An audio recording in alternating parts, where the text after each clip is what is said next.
In-form Darren Stevens made 119 as he helped his Kent side secure a draw in their LV County Championship match against Glamorgan at the Spitfire Ground St Lawrence in Canterbury. The home side had battled hard after following on 243 runs behind on the previous day, and they started the last one on 254 for 4 with a lead of just 11. The two overnight batsmen, Stevens and Ben Harmison, knew that the morning session was going to be vital. They couldn't afford to lose their wickets early, and they didn't as they started to push their side further ahead with some cracking shots. Indeed, both men recorded 50s. For Stevens, who resumed his innings in the morning on 35, it was his third in his last 3 matches. Having been out twice within one hit of recording 100, he got to this half-century, again off his 73rd delivery. He struck 8 fours in that. Harmison, meanwhile, is just beginning to find some form for his county. He too made a 50 in his last match, and he matched that again here, hitting his 7th 4. This one a slightly streaky one, to go with an earlier 6 to get to his half-century off 90 balls.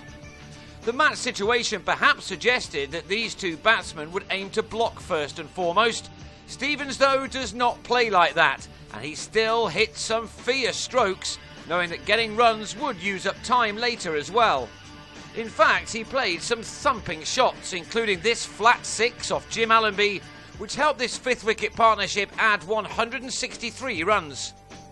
So the total stood at 355 and the lead was 112 when Harmison was very unlucky to be run out by Michael Hogan's direct hit from the boundary. The former Durham man departed for 64, having just passed his best ever score for Kent. Stevens was determined not to get out in the 90s for the 3rd match in succession. He went to 97, but rather than try to nudge his way to 3 figures, he slog-swept Dean Kosker for his 2nd 6 in the last over before lunch.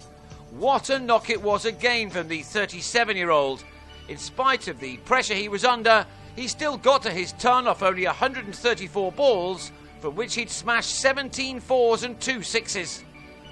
So with Stevens on 103, Kent lunched on 375 for 5 with a lead of 132, but Glamorgan were given a lifeline on the restart.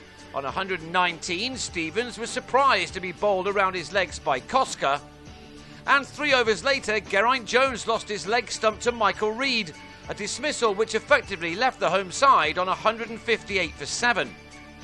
And there was still bags of time for the Welshmen to chase down a target if they could now finish off the innings quickly.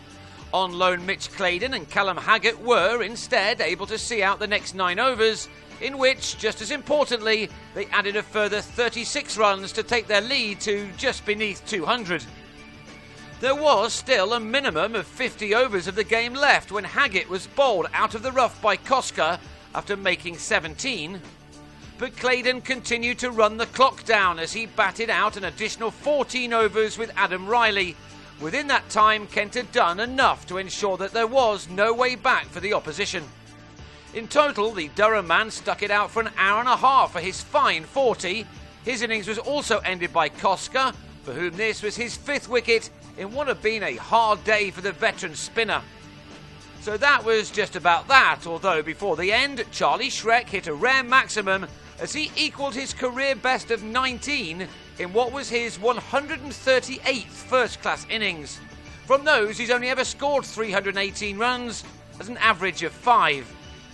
He did well enough here, though, with Riley, who made 9 from 79 balls, 2 of which brought him boundaries. For the 2nd match in a row, Kent had held out for the draw. They still haven't won a 4-day game in 8 attempts. They took only 5 points from this match to Glamorgan's 9, not good enough for either side to rise up the 2nd Division table.